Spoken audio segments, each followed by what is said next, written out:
Hello everyone and welcome back to the GeekWave. This is the low budget show. It's the show solo. It has no budget. What a day. What a life we live. A lot of stuff going on in the world, and I don't know, I feel like I should talk more about politics, but I'm also I don't know enough to do it. So instead of getting too serious, let's escape into the realm of fantasy where we'll all feel a little bit better about ourselves because we don't have to worry. We can just escape for a minute. And if I can be your escape for this little couple hours, sure, let me do it. Last week we talked about the early career of Tom Cruise. This week we are back talking the current career of Tom Cruise, 2000 and onwards. Yep, what a man, what a legacy. Very impressive to see where he has come, where he has gone. Wow. I'm just blown away that Tom Cruise has been relevant for 40 years. That's impressive. Not many people can do that. Not many people can survive that long in this industry, still being a top player up until their 20s, their 30s, their 40s, and 50s. That's impressive. But of course, before we jump into the world of Tom Cruise, we have a couple pieces of news to talk about. A pretty heavy week. I put these in order of stuff coming out, and not in order of, categorizing for, universe or franchise or studio. These are just what's coming out from what. First off, we got a teaser trailer for Prey. Those of you who don't know what Prey is, this is the latest Predator film. It is a smaller budget. It is a smaller scaled movie. It is set in the 1700s. And this tribal woman, it's a certain type of Native American, what tribe I cannot remember for the life of me, but Predator hunting some people in the past. Hell yeah, I'm on board for this. This is the thing I like about streaming. The last Predator movie was abysmally bad. Take your smaller budget and go back to your roots. Go back to what made this important in the first place. I'm on board for this Predator reboot. I cannot wait to see this thing. That teaser was cool, just showing the dots on the girl's head. I love it. It was so intense, so gripping. Really sold me on a lot of stuff. I really dug that. I cannot wait for this. I'm a huge Predator fan. I don't talk about it a lot. I do like Alien and I do like Predator. I think there's some really fun stuff in both franchises, and I like that they can kind of exist on their own from places of own existence. I think that's really fun, and this looks really cool. But jumping from there, we got a lot of Star Wars news coming soon because we have Celebration coming up this weekend. Next week, I am planning on doing a Star Wars video, talking a little bit of Obi-Wan, talking a little bit of Celebration if there's news that comes out, and just talking about stuff in general Star Wars related. But I do have one piece of Star Wars news I want to talk about this week. That is that John Watts, who we know has stepped away from Fantastic Four, will be moving over to the world of Star Wars because he's going to be working on a coming-of-age story set in the world of Star Wars after the events of Return of the Jedi.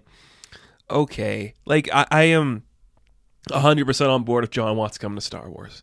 Coming-of-age in Star Wars is kind of cool. That's what I felt Luke's journey was in the first movie, was a coming-of-age story for him. So finding a new footing to do that would be kind of cool. I would love it if it was a story of a character we already know from the sequel series. If this was the story of maybe Poe Dameron growing up and finding out his footing, his parents are part of the rebellion, this new world order is being formed. How does he fit into this place? Does he want to escape into a new world, but he's drawn back into this one? Does he start off as a spice runner and then come back to this one? Very interesting. You could get Zorel Bliss, Kerry Russell's character, to come back. I have talked about a lot of stuff with The Rise of Skywalker. Poe Dameron and Zorel Bliss, I can see that romance going somewhere fun, if only because Oscar Isaac and Kerry Russell are gorgeous people and I want to see them kiss more. Could be fun. So yeah, I'm okay with a coming-of-age story, very 80s and Amblin apparently. I'm I don't really care. Why don't we try telling a story in modern times and make that work before we jump the gun? Also, I'm not doing weekly reviews for Obi-Wan. I'm going to do a big video talking about Obi-Wan. I'm doing weekly reviews for Strange New Worlds, which I think is a fun show, so check out those reviews. So coming-of-age in Star Wars, we all did. We all came of age watching Star Wars, so now we're going to see somebody come of age inside of Star Wars. That's kind of fun. Moving from there, though, we have our first trailer that we're going to talk about, and that is for the She-Hulk Attorney at Law show. We got a subtitle for it, Attorney at Law. Very cool. I love She-Hulk. First off, I think I've talked about this a couple of times. I love this character. I love what she represents. A lot of my personal writing, when I come up with characters, it is inspired by Sensational She-Hulk. It is inspired by that version of the character. This show gave me a lot of mixed feelings. I love the Ally McBeal feel, where it's just like, look, she's just a girl working about town doing her thing. That's important. That's what the show should feel like. But the stuff I don't like, all the other superhero things. I don't really like Mark Ruffalo's Hulk, and I don't think Emil Blonsky is needed in here. There are things we saw in the trailer that did excite me. First off, she's having sex, and this leads into another story we're going to talk about at the end here. Let these superheroes have sex. Let them be horny. We need more horniness. We need more romance in our superhero stuff. Let them be horny. Please and thank you. She's swiping through a dating app. She's picking up a dude, taking him to the bedroom. Yes, please. The CGI is terrible. I don't think it's going to get better. I'm just accepting that these films are rushed and they don't really have time to make these things look great. I'm just accepting that. You don't have to. You can always strive for more, but Marvel has a tendency to blur out their backgrounds to make them look quick and easy to do and make really bad CG. So I don't think it's going to be fixed right away. It'll definitely look better in some scenes, but oof, it's rough and not good. We do see Frogman in the trailer, and I have two thoughts on Frogman. I think I might do a video later talking about Frogman for some god reason. I don't know. First thought. They're going to vigilante him up. They're going to turn Frogman into vigilante from Peacemaker. And what I mean by that is just making him a big idiot and having the audience fall in love with that goofball, like that schmucky guy. I love it. Second thought is that's Daredevil in disguise. I think that's where we're going to start. I think we're going to see Charlie Cox in this somewhere, probably in the yellow suit. There is a storyline people are referencing where Matt was dressed up in the Frogman suit. I think it's him in the suit. I think that's where we're starting. So, She-Hulk Attorney at Law. There is stuff in here I like. Stuff in here I don't really like. Giant mixed bag for me that I will be talking about weekly when it comes out. August 17th is when it starts. Pretty soon. Pretty far away, but whatever. Could be fun. Don't really care. Jumping away from there, we have some fun confirmation that I've actually covered this news since it started. Wonder Twins movie was coming. Wonder Twins movie cast its Wonder Twins. Wonder Twins movie canceled. Lol. Too much money for your streaming service. They canceled it. Goodbye. Yeah, I get it. Aside from a handful of people, this isn't a property you can do much with, Like, not everyone loves it. Yeah, I get it. $75 million? You don't need that. You don't need that for a She-Hulk show. You don't need it for a Moon Knight show, and you don't need it for a Wonder Twins show. So, now I understand it. $75 million is a lot of money. You don't need to use that. Going away from Wonder Twins, we jump into the world of Bros. Now, if you don't know what Bros is, I wanted to talk about this. This is the first cinematic released romantic comedy starring two male leads as the love interest. This is the Billy Eichner thing that he's been talking about for a while. This is a rom-com with two male leads focusing on their love story. There was a trailer that dropped. It was a red band trailer. I think this is fascinating, and I absolutely love it. The jokes were fun. It was fresh. It was a cool idea. Playing in like the meta world that rom-coms do, where it's like, okay, the studio is hiring me to write a gay romantic comedy. How do I do that when I think they're all stupid? How do I do that when I know they're not going to let me talk about my world and the things in my world? That's really cool. That's very exciting, and it was genuinely interesting. The Red Band trailer, I'm like, oh, you're really leaning into this thing. And I shouldn't say leading into it like it's like, oh man, it's like sticking to something different, like it's a different type of story. It's like you're doing something I'm not used to seeing in my romantic comedies, and that's the point. And it's doing a good job of portraying that. I really like seeing it. Bowen Yang is in this thing. I think he is freaking hilarious. I loved his show. He's like, oh, you guys can't. You killed the vibe just looking like you. So sorry. I love him. This trailer was great. And I cannot wait to talk about the show. I hope it does good. I really hope it does good. I think Billy Eichner is kind of like the perfect choice for this because he's in your face about it. He's not going to be restrained. He's going to say what he needs to say, do what he needs to do. There is sex scenes in this trailer, so if that makes you uncomfortable, I will warn you now that they're there. I, for one, I'm in support of this. I love the idea of this. We need more things like this. We have seen a billion stories of the man and woman falling in love. When it gets cliche, you get it. But if we're going to do a cliche, why can't we do the cliches of two men? Why can't we do the cliches of two women? Let's have some fun with it. Let's get weird with it. Let's do it. Bros looks great. I cannot wait to see this film. We jump back to the world of Disney Plus and Marvel because, look, this one, it could house its own video. Maybe it will eventually. Another Daredevil series is potentially in the works, and yeah, I think this thing's been talked about to death. I don't really have anything new to say about it. What I can say about it is do it. Like, this is important. And I know there's the huge conversation, like, Disney's going to mess it up and make it PG and friendly. I'm like, yeah, there's like a million different interpretations of Daredevil. I started reading the character with Mark Waid's run, and he was like, what if he was just like a silly goofball swashbuckler who played into the fact that he's weird and just pretends he's not good at doing anything? He's like, oop, I hit the wrong button on the elevator, doop-de-doop. You know, I love that. It's fun. It's a Matt who's been through hell, and he's just like, I'm okay now. You can still do the dark, serious stuff because that character lives in both worlds, the light and the dark. You can even just do a season where he's happy and positive. He gets his butt kicked, comes back down to the darkness. You can do both. You can do both. I hope they do a little mixture of both. I don't really want Vincent D'Onofrio to show up right away. I kind of just hope he fights some street-level villains, do some cool shit. I really hope this works. I'm hesitant. The showrunners haven't worked on a lot, but I don't know. It could be something special. I hope it is something special. I hope it is worthwhile. I really want this to be fun and creative. It could be, or it could just be something boring. Now, we have a couple more news pieces to talk about. This one does kind of connect in to the topic we are going to be talking about after the ad break here. Ad break, there's not going to be any ads on this.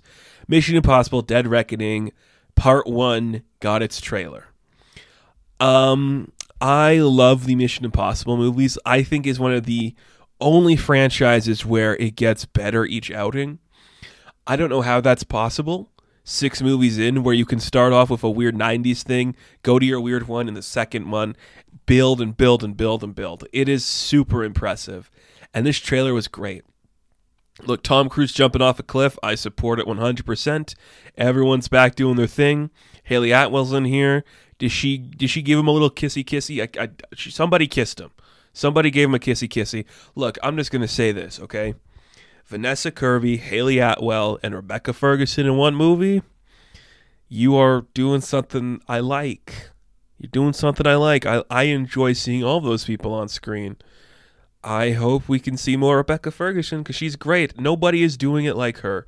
She has done so much like amazing blockbuster work, but she has never gotten a lead role. Like, why isn't she doing her Atomic Blondes yet, you know? I hope she does because Rogue Nation was fantastic with her. Fallout was fantastic with her. Was she in Rogue Nation? I can't remember anymore. She's the coolest person ever. She's in Dune. That's impressive. She's just great. And yeah, Part 1, fantastic. I'm 100% invested in this world. I'm on board. I'm a Tom Cruise fan. I love when he does this stuff. I feel like this is going to be his No Time to Die, and then we can maybe get a new generation of Mission Impossible coming in later. That'd be cool. You know, spin it off. Give me Rebecca Ferguson doing her thing. I don't know. That'll just be fun. And we have one more to talk about. One more trailer for a movie coming out in July. I think we talked about the first Thor trailer. I can't remember. Well, Thor got a new trailer. I do have things I want to talk about it. You know? Where do we start? Gore the God Butcher looks fantastic. I am ashamed in the rest of the MCU for thinking CG is the thing to do. The fact that we just said, no, we are going to just make Christian Bale look real and scary. It's awesome. Like, that looks so much better than anything else they have done in decades. It is fantastic. I think it looks better than Thanos. I will stand by that. It looked fantastic. We haven't seen it moving much, but that's cool. Grayscale looked great in those scenes. I really liked seeing that. Natalie Portman's looking very happy to be back. There is one thing I do want to talk about. Okay. There's a scene at the end of the trailer where Zeus shows up, Russell Crowe shows up, he shoots a gust of wind at Thor, takes off all his clothes, they blur out his ass. We're going to be seeing Chris Hemsworth ass in this film. Of course we are, that's fine. All the women faint at the sight of him naked. I don't hate this joke. I get the use of it. I think there's something creative about this joke, and I can support that. The thing I don't like is that it feels like another one of those things that people complain about with the MCU, and that is the male characters are used as jokes to uplift the female characters. I think Ragnarok really did that, and that's okay because Chris Hemsworth isn't on the joke, so I'm fine with that. I just think the scene is just kind of boring. It's just like so obvious. It's like, oh no, now he's naked. No one's gonna help him. Look how goofy it is. Look how impressive it is. I don't know. There's just something about it that just felt so boring to me. I didn't really care for it, but whatever. It worked just fine. It's gonna be just okay. And cool. Stuff is happening. Big strong women in here. I love it. It's great. Russell Crowe looks great. Thor's getting another movie. We'll be talking more about Thor eventually. Thor the movie again. Another Thor movie. Another Thor. Is this going to be his No Time to Die? Let's just give everybody their own No Time to Dies now. I'm saving that for a video. Holy shit, that'd be a fun topic to talk about. That's all the news. We're going to see some Chris Hemsworth ass this year. That's pretty fun. We come back from the break. Let's not talk about Chris Hemsworth. Let's talk about Thomasin Cruiseson. Thomasin Cruiseson. That's my name for him.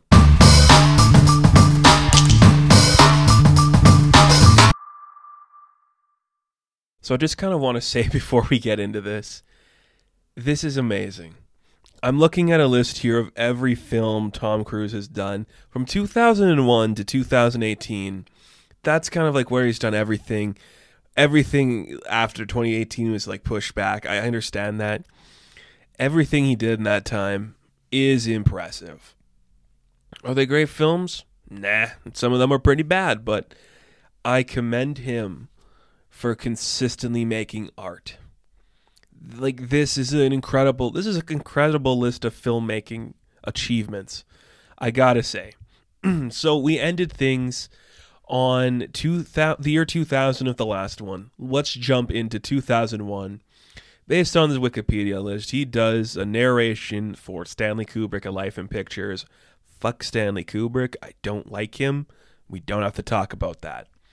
Good for that. 2001, he also does The Others as an executive producer. Cool.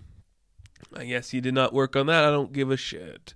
Vanilla Sky was a weird movie, and I don't think I remember it too well. It is definitely, it's insane. You know, it's one of those films that I think people are just like, this is an idea being made, and you can love it or hate it, but it's definitely something that exists. It's definitely something that happened, and we'll remember it forever. 2002 was a busy year for him.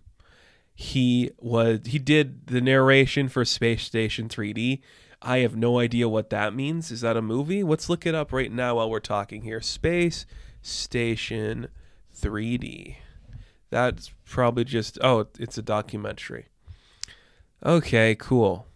I guess Tom Cruise was connected to what, space somehow? He didn't really do a space movie before then, though, so that doesn't really make sense to me. But it's for IMAX screenings for something. Was it like a NASA thing? Whatever. This doesn't matter. Why am I hung up on this one? This is probably the best movie he's made in the decade, isn't it? Yeah. Good for you, man. You narrated something about NASA that you probably... And you see, like, this is kind of the start of Tom Cruise getting weird stuff going on for his career, where he's willing to risk his life. It's slowly starting, I think, really with Ghost Protocols when it starts, but we'll get there. So he did that thing I just said. Minority Report. Incredible movie, influenced so much of pop culture. Literally to this day, there are things being made based on the ideas of Minority Report. He was fantastic in it. This is kind of, I think, really him tracing back to those old school roots of his, where he's suddenly like an older man playing like, you know, somebody competent, somebody powerful, doing something very fun. I really like Minority Report. It's one of those films that is such a good science fiction idea. It's like, can we predict the future? How do we stop things before they happen? Everybody has their interpretation of this. Everything right down to Westworld is dealing with this idea. It's like such a fun concept. And I think this really kicked it off into like the consciousness and like the zeitgeist of people's ideas. There is something very impressive about it, and I really like seeing that. This is a fun movie. It holds up incredibly well. It's kind of like Spielberg too, just coming back to that kind of specialty science fiction genre piece of his idea, because pretty much like everything he did before that was the war stuff, was Road to Perdition. He's slowly coming back to, classic Spielberg and that, and it's just really fun. A great movie, great fun. Also in 2002, he has a cameo appearance in Goldmember. Fun fact about me, anybody is interested, I think Austin Powers is one of the least funny films ever made. I do not like the franchise in the slightest. I do not enjoy the jokes. I do not enjoy the characters that are created. I think it is doing a bad job of what it's trying to parody. It is annoying. And I like the idea of just Tom Cruise showing up and pretending he's Austin Powers for a minute, and like it's like, hey, we rebooted, baby. Who gives a shit? That's fun. Like I'm Canadian. It's almost sacrilegious to say I don't like Mike Myers' comedy, but it's true. I don't like his comedy. Wayne's World's the exception, and he's not even the best part of that. He is the part I don't enjoy about that. I like everything else in Wayne's World except what he's doing. And it's just a younger, Mike Myers, so it's really more interesting. But yeah, Austin Powers, shove it up your keister. I do not care. Not fun, not interesting, not worth my time, not worth the time. He executive produces something called Narc in this time period. I'm sure now that some of the things I talked about in his early career, he executive produced and I didn't look at it. But you really get the feeling like, oh, okay, this is a man who's slowly building up his name and doing stuff now. So he ends 2002 producing Narc. 2003, he produces Shattered Glass, which is a brilliant film. If you haven't watched Shattered Glass, it is a great story, a great interpretation. It is going to make you like Hayden Christensen. If you're still on the fence about him as an actor, he is fantastic in that film, giving his all. It's one of those things where you learn like, oh, people can actually act when you give them the right script and the right director to work off. Peter Sarsgaard is fantastic in it. Steve Zahn is incredible in it. Everybody in this film is just firing on all cylinders, and it's a quick, breezy film too. And it's just so powerful a story and such a creative idea. I love things about journalism. That's just like something I enjoy, and I think this is like one of those films that just really shows you a creative endeavor that can hit the right mark. And I don't know why I'm spending so much time on it. It is not a Tom Cruise movie. He is only a producer. But that same year, he does The Last Samurai, which is another one that I'm like, okay. I feel like this one holds up better in memory than it does in like actuality. Is it a good one? Is it a good movie? It's one of those ones, isn't it, where it just feels like it'd be a better story if it wasn't about like a white guy. I know it's like kind of based on real events or supposedly real events or whatever. I don't know. It's okay. It's one of those things where it's like, I understand the need to do it. I just feel the story would be more impactful if it wasn't Tom Cruise doing it. It's also in that era where it's like, we're slowly figuring out how to tell stories about different cultures, but we're not doing it great yet. And we make stuff like this, where it's kind of interesting, but it's also kind of boring and kind of dull and doesn't do anything. 2004, he does Collateral. Again, yeah, okay. Collateral. This, again, I said it kind of like last time where it's like 80s Tom Cruise was what I was watching. 90s Tom Cruise, I'm like, oh, there's some gems in here, but not really my thing. Early 2000s Tom Cruise, again, not really my thing. Mainly because I started really seeing cinema in the 2010s, which we'll get to. So Collateral, I enjoy it. I don't really love it. But what I do love is in 2005, War of the Worlds, because this is how you update a story, my man. This was great. And it's, again, another personal story that Spielberg plays with, this idea of a father protecting his kids. Very Spielberg. And how often do we see Tom Cruise as a father? Do we see it often? It feels like something that shouldn't work, that shouldn't happen. He shouldn't feel like a dad because he doesn't give off that energy. But it was cool. Great visuals, great directing, really cool. War of the Worlds is a great film, and I think it holds up really well. Sometimes the VFX are a little dated, but there's nothing wrong about it. It just looks like the time it came from. Very interesting thing. Also in 2005, he produces Elizabethtown. Very fun, I guess. 2006, he produces Ask the Dusk, which, okay, I don't care what that is, but we get the third Mission Impossible, and this is where things start to ramp up, because this is the send-off. This is where we actually say, okay, Ethan Hunt had a good run. We're going to slow it down now. We got Abrams directing. Everything's going hunky-dory. We're having a great time. This is working well. And it's a fun story. It does play like the wrap-up of his character. Of course, it wouldn't be. Other stuff would come from him. But it's like, okay, I see what you're doing here. It's good. Like, the action is strong. The story is very compelling. I don't think it's the best Mission Impossible film. But like I said, they get better and better and better and better. So it's a good midpoint to see what's going to come. It definitely inspires what's going to happen next with the next few Mission Impossible films. So that's kind of cool, too. Very fun.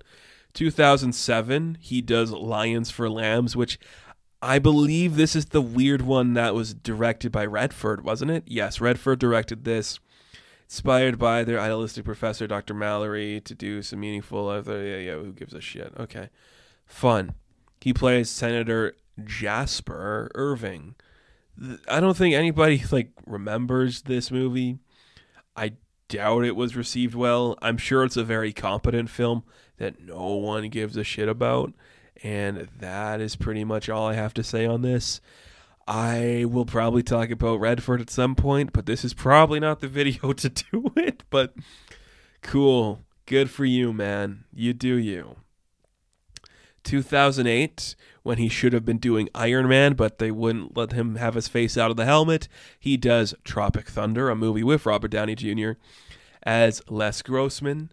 And this is where I think he starts to turn a little bit, where he's suddenly in on the joke, because he plays a bumbling, balding, fat lunatic. And I think this is where he suddenly realizes, oh, I can also do comedy. He's the cool, suave guy, but this is just like, nah, I'm gonna take a risk. I'm gonna do something in my career that nobody would advise me to do. I'm gonna be a weirdo. He's a weirdo outside of camera, but on camera, he's a competent man. But out here, he's gonna do something different. And Tropic Thunder is a very interesting film. It's not one I particularly love as much as other people do, but I like it. I respect what it's saying. I don't think it holds up incredibly well, and I'm not saying that because of the RDJ stuff. I get the necessity for that, even if it is silly. I just think it's it's kind of dumb. It's parodying the thing it's trying to parody, and yeah, whatever. But you cannot deny that Tom Cruise feels in on the joke in this movie. Where I feel like earlier Tom Cruise wouldn't be in on the joke. This is a Tom Cruise in on the joke. Same year, he does Valkyrie, which I know I should probably spend time talking about, but it just feels like, yeah, this is another one of those types of films that makes sense that he worked on. That's what it is. 2008 is when the change really starts, but it's 2010, I think, where things really find their footing, and they figure out what they're going to be, because he does Night and Day, where he plays Matthew Knight, and this is the start of what would become the Tom Cruise career trajectory, where it's just blockbuster, action-y. I'm going to do some weird shit, and you're going to like me. I'm going to be the same guy, but you're going to like him anyways. So I like that. I'm on board for that. I'm fine with that completely. That's fine. Night and Day started it. Mission Impossible Ghost Protocol perfected it. Is this the best one? I would argue that Ghost Protocol could be the best movie with Mission Impossible. It's incredibly cool. It's just like, okay, no, this is a style now. We can actually take our chances, do our risks. They're such competent films. They're such cool stories and action beats and characters. They do so many interesting things. I really like Ghost Protocol. I think it was the one where I went, yeah, okay. You really figured out your footing, man. And you are older now. You're like in your 40s doing this? Okay, dude. You take it easy. You take a moment to figure out your footing. Like when he's scaling the side of that building, the Burj Khalifa, I'm like, yes. Yeah. You figured it out. You reached for the stars. You made something special. Rebecca Ferguson, I know is not in this one. This is the Jeremy Renner one. He's weird too. He's got an app that you could find stuff on, but whatever. And then we get to, so okay, let's put it this way. Night and Day, I think, is when I started to go actively see every Tom Cruise film that came out.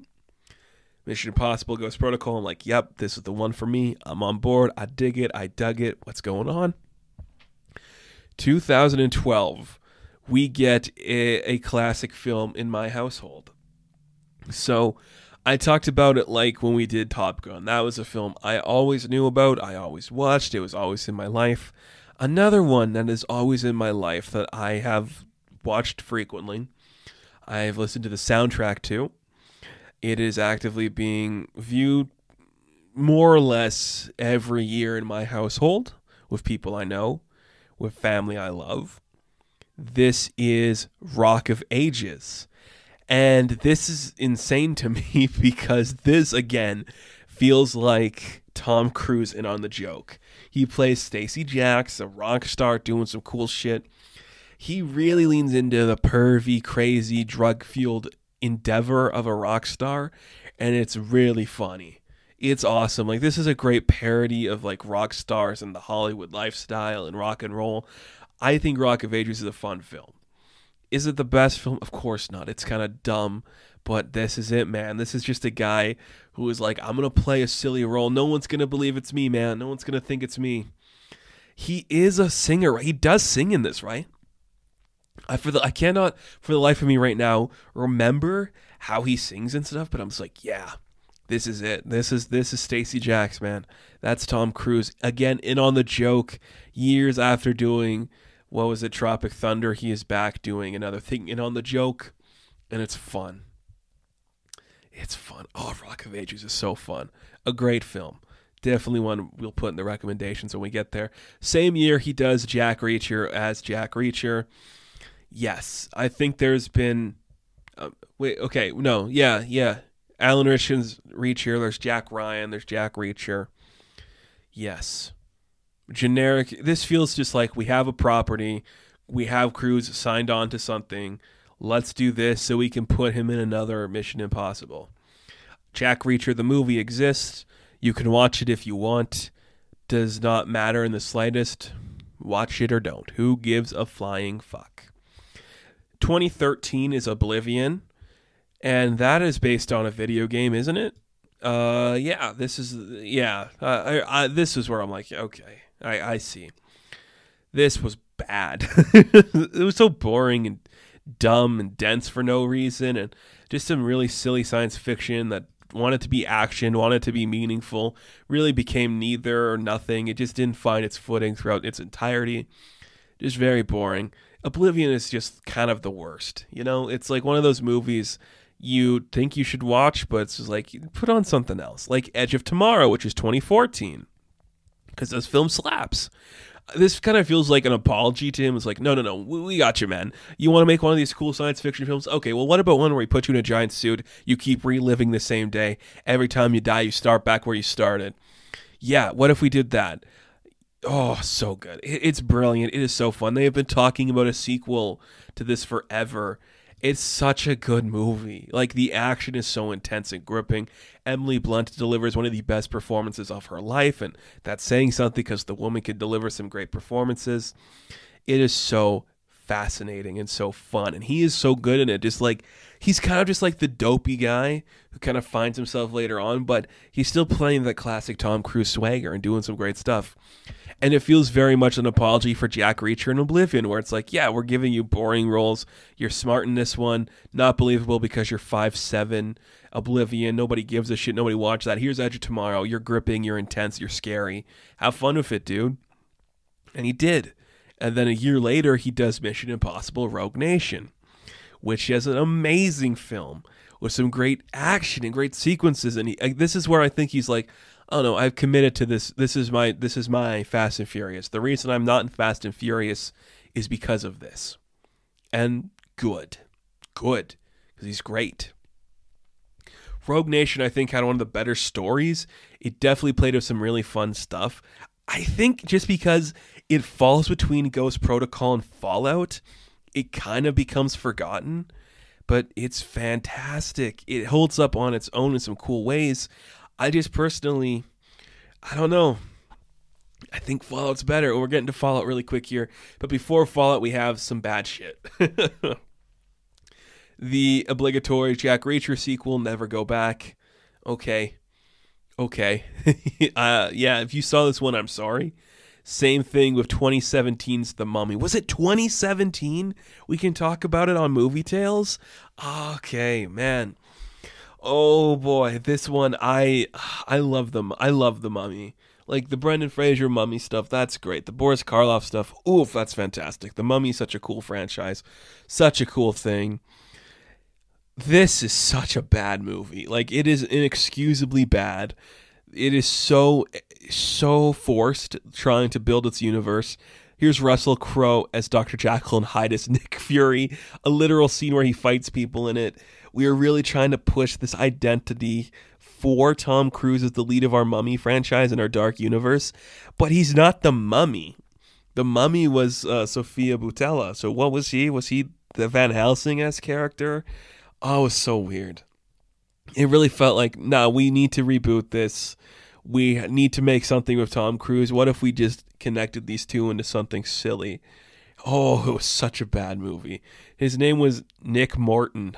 Oh, oh, buddy. Oh, I'm so sorry, man. This was rough. This was a rough one to watch. I think it was silly. He has like a really stupid scream when like the plane is falling down. Again, it's like somebody calls him young man and he's like 50 in it. That was the thing I remember in the theaters. I'm like, shut up. Nobody believes that he's 50. Like, nobody's going to call him a young man.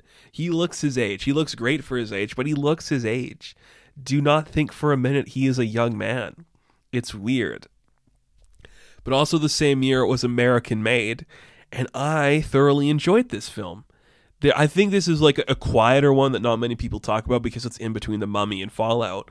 But it's like, nah, he's playing a really good story. This is where like he just like kind of commits to being like that guy. This is a very stylized film with certain camera movements and camera tricks. His wife is like 30 years younger than him, but fine, Hollywood. You can't fix what's fucked.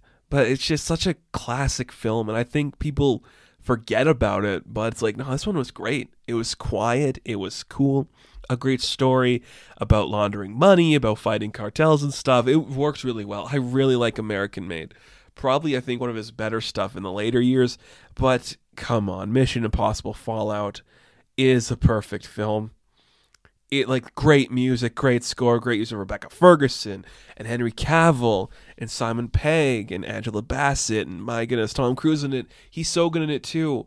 He is so strong and capable in this film, and you really feel the passion involved. You really feel like he jumped out of a big plane and just said, I'm falling through a lightning storm. Oh, it's awesome. Like, this is awesome. That's where he really picked up his momentum. That is where he found his footing. That's where he became a filmmaker. It's awesome. He's been a filmmaker forever, but that was so good. It's amazing he's not like a director. You know, he feels like somebody that would direct something, you know, like he'd want to at least try to direct something. But, oh, Mission Impossible, Fallout, oh, that is a legendary film. And then he has made other films, which we'll talk about here too, but none that have released yet. At the time of this recording, none of these other films have released yet. This is his last film in 4 years. Of course, Top Gun Maverick was supposed to come out 2 years ago. Got delayed. Super excited to watch that one. And we just talked about the trailer for Mission Impossible Dead Reckoning Part 1. Whew, it's going to be amazing. And this is a great career. This is a fantastic career. This is a man who said, I'm young, I'm the cool thing, I'm going to make some really interesting stuff with science fiction and fantasy, and war in like the 2000s, and suddenly I'm going to do some jokey stuff with like Austin Powers and Tropic Thunder and Rock of Ages, but suddenly I know my bread and butter. It's Mission Impossible. It's action films like Jack Reacher, like The Mummy, like American Made. I'm going to do those things and build up my career to become the last movie star, and I will stand by this. Chris Pratt, Henry Cavill, these guys are not movie stars. They are names. They are names. You go see them because they're either attached to a franchise you love and you like the name. You do not go see them because, oh man, Tom Cruise is in it. You don't do that with all of them. They're attached to too many big IPs to be movie stars. This is amazing. And yes, Mission Impossible is an old IP. Who gives a shit? Blah, blah, blah. What a career. What a legacy. I am super impressed with what this man has done. We don't have to get behind the scenes with like the Scientology and the Kate Holmes and the jumping on a sofa and just the weirdness about him. Not important. Not important. We're here to talk about his filmography because at the end of every show, I like to talk about recommendations I could give for you. Let's look at some recommendations from the current career trajectory of this man. Minority Report, of course. War of the Worlds, of course. Mission Impossibles, of course, all of them. All of them are fantastic. Rock of Ages, yeah, baby. An American Made. Yes, man. They're all great. Anything but The Mummy, really. I want to see The Dark Universe, though. I think that'd be awesome. Oh, do you guys have a favorite Tom Cruise film? Looking at this list, I think my favorite might be Fallout. I really do like Minority Report, though, but I think it's Fallout. I think Fallout is my favorite Tom Cruise film. Next to Top Gun. They're all great, though. He's such a cool guy. He's very interesting, and I respect him for that. So that is going to do it for this episode of the GeekWave. Be sure to like and subscribe to the channel. As always, you can check me out on Instagram, TikTok, and Twitter. And as always, I will catch you in the next one. Have fun. Stay safe. Good luck. Tom Cruise it out, baby.